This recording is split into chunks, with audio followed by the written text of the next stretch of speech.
Hello, my golf friend. Welcome back to Above Par. Think above par, play below par.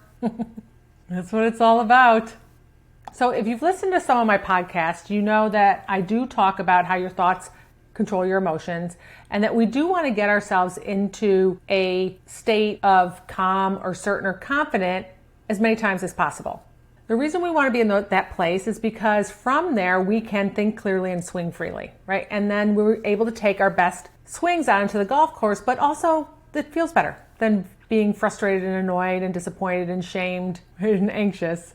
So we're more likely to enjoy our day and play better. And when we know how to do that deliberately and on purpose, then we feel in control. Then we can go out there and have this bring it on attitude, which is ultimate confidence. Like, bring anything on. I can manage my mind around all of it. Doesn't mean I'm going to enjoy all of it, but I can manage my mind around all of it. While most people would agree that calm, certain, and confident are positive emotions, I talk to so many people who are always trying to be positive. And I've talked about this before. Positive isn't always useful, right? We can say words that are positive, but they're not really hitting the mark, or they're not resonating with us, or your brain spits them out as BS. Saying I'm the best player in the whole club may or may not be true, and it sounds positive, but your brain might not believe it. If you're a 30 handicap and there's a lot of really good players at your club, there's a lot of people in single digits, and you say that, your brain might spit it out. So it's positive, but not useful. Because I want to talk about different emotions that you can actually use on the golf course. Why? Because I don't want you to pigeonhole yourself into just 3 emotions or thinking I'm saying that anything positive is useful. Right? Excited is a positive emotion for the most part. It's not useful on the golf course because it gets us moving too fast and too quickly and thinking too fast. So I just wanted to expand the way that you look at some emotions on the golf course, because there are several negative emotions that actually can be useful and serve you on the golf course. And I'm going to go through some of them with you today, because most likely if you play enough golf, you've experienced them or you're going to experience them. And because we have them, that doesn't mean that there's a problem. No emotion is a problem. You get to experience all of them. On the golf course, negative emotions can be a problem for your swing, but because they show up, they're not a problem. So let me talk about a couple negative emotions that can be useful for you on the golf course if they pop up. The first one is courage. Courage is deemed a negative emotion because it's usually there because there's some fear, right? The way through fear is to step into courage. So there are several times that you're going to have to feel or experience courage when you play golf. Sometimes it's stepping on the first tee. Sometimes it's standing over a downhill slider and still making a smooth stroke. Sometimes it's just standing over a shot that you don't like and you have fear, but you have the courage to make the swing that you own.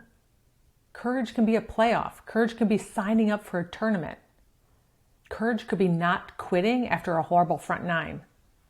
Courage is one of those emotions that we're most likely going to experience if we play in tournaments or just even playing the game around other people. We usually don't need a lot of courage when we're playing by ourselves. The next one is vulnerability. So if you play golf, you're going to experience vulnerability. And there's so many of us who think that vulnerability is a sign of weakness.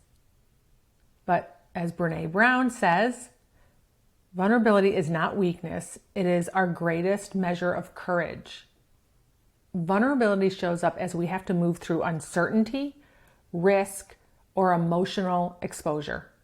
That's golf, right? We're not certain about much when we play golf. There is a lot of risk out there, and for sure there's emotional exposure anytime we show up to play the game.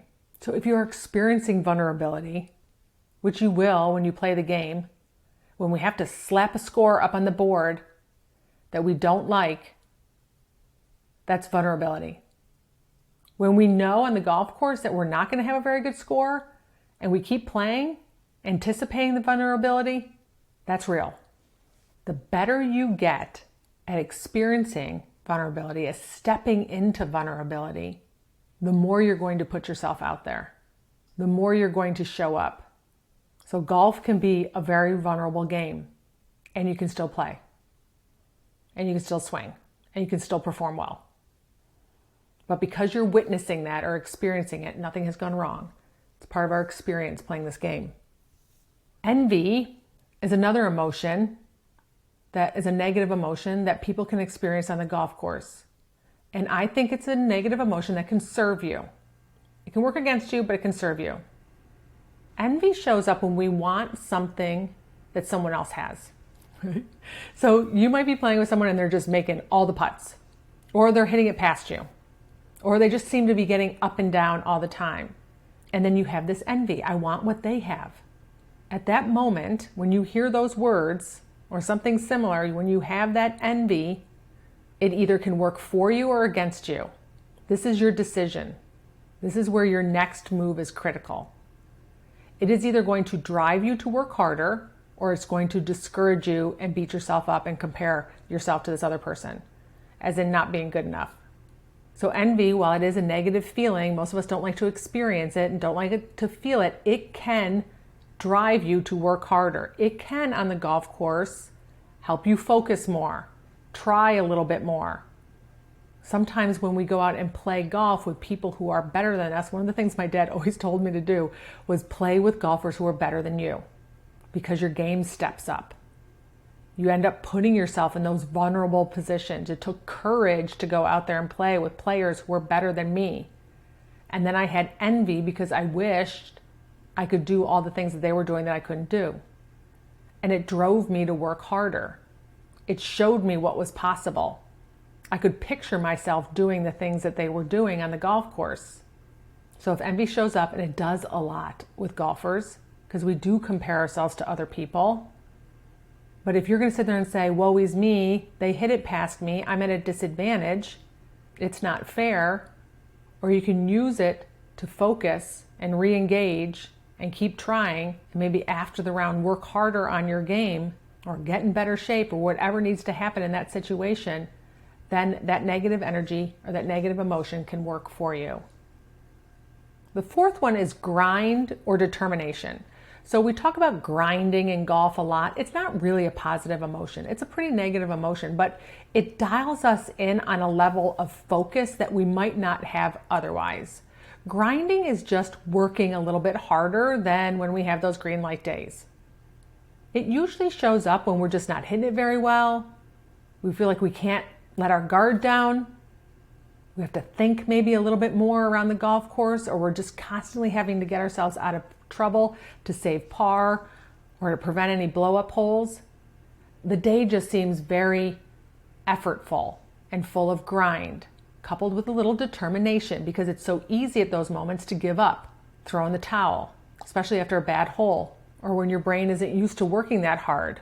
So if you find yourself having to grind a little bit on the golf course, while I would deem that a negative feeling because of the effort that it takes, it can serve you in the amount of focus that is required and the determination that is required. And it's a moment for you to really be proud of yourself for the work you put in on that 18 holes, because you didn't give up. Golf is going to serve up some rounds that we have to grind and we have to work a little bit harder, and it's just not as easy. We don't have the luxury of avoiding those. Okay, and the last one I want to talk about is being uncomfortable. Being uncomfortable is not a problem. Right? Golf is sometimes not comfortable. Thinking thoughts that we don't currently own or believe is not comfortable. Changing is not comfortable. Your brain does not like it.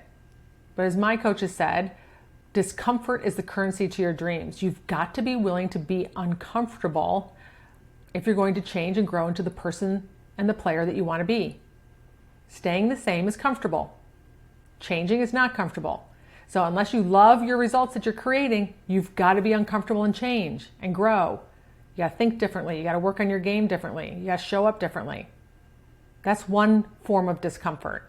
The other form of discomfort is standing over the golf ball. I think so many people think that they're supposed to be comfortable over the golf ball all the time. I'm rarely comfortable over it. I'm always fiddling and moving and trying to get myself into the right position. When I feel really comfortable over the golf ball, it's an awesome day. But I can stand on a tee box and be uncomfortable. I can stand on a lie, an uneven lie, and be uncomfortable. A bunker shot, I can be uncomfortable. Just about how my ball is sitting there or how much sand is underneath the ball. I can be uncomfortable on putts when I don't like the read of the putt or the pace of the putt. That is not a problem. You can still play good golf and be uncomfortable. I would anticipate it. And if you feel like you're entitled to comfort, you're going to be really disappointed with the game of golf. There are times I've stood over the ball and I've had to fix my aim. And for me to aim straight, it felt like I was aimed 40 yards left. So uncomfortable for my brain because I had hit too many balls in a row with bad aim. So that became comfortable. So now I had to shift it. I had to play in a US Open qualifier, feeling like every shot I was aimed about 40 yards left just so I could get it straight. Very uncomfortable. Not a problem. So that's another negative emotion that you can still play good golf from, and it doesn't mean anything has gone wrong. So those are a few of the ones that I wanted to highlight that are negative emotions that you're going to experience on the golf course that are not a problem, that can work for you. Courage, vulnerability, envy, grind or determination, and discomfort. They are never a problem when they show up for you. It just matters in how you react to them. All right, something for you to look for the next time you tee it up. Useful, negative golf emotions. All right, my friends, have a beautiful week. I'll talk to you next Wednesday. Bye.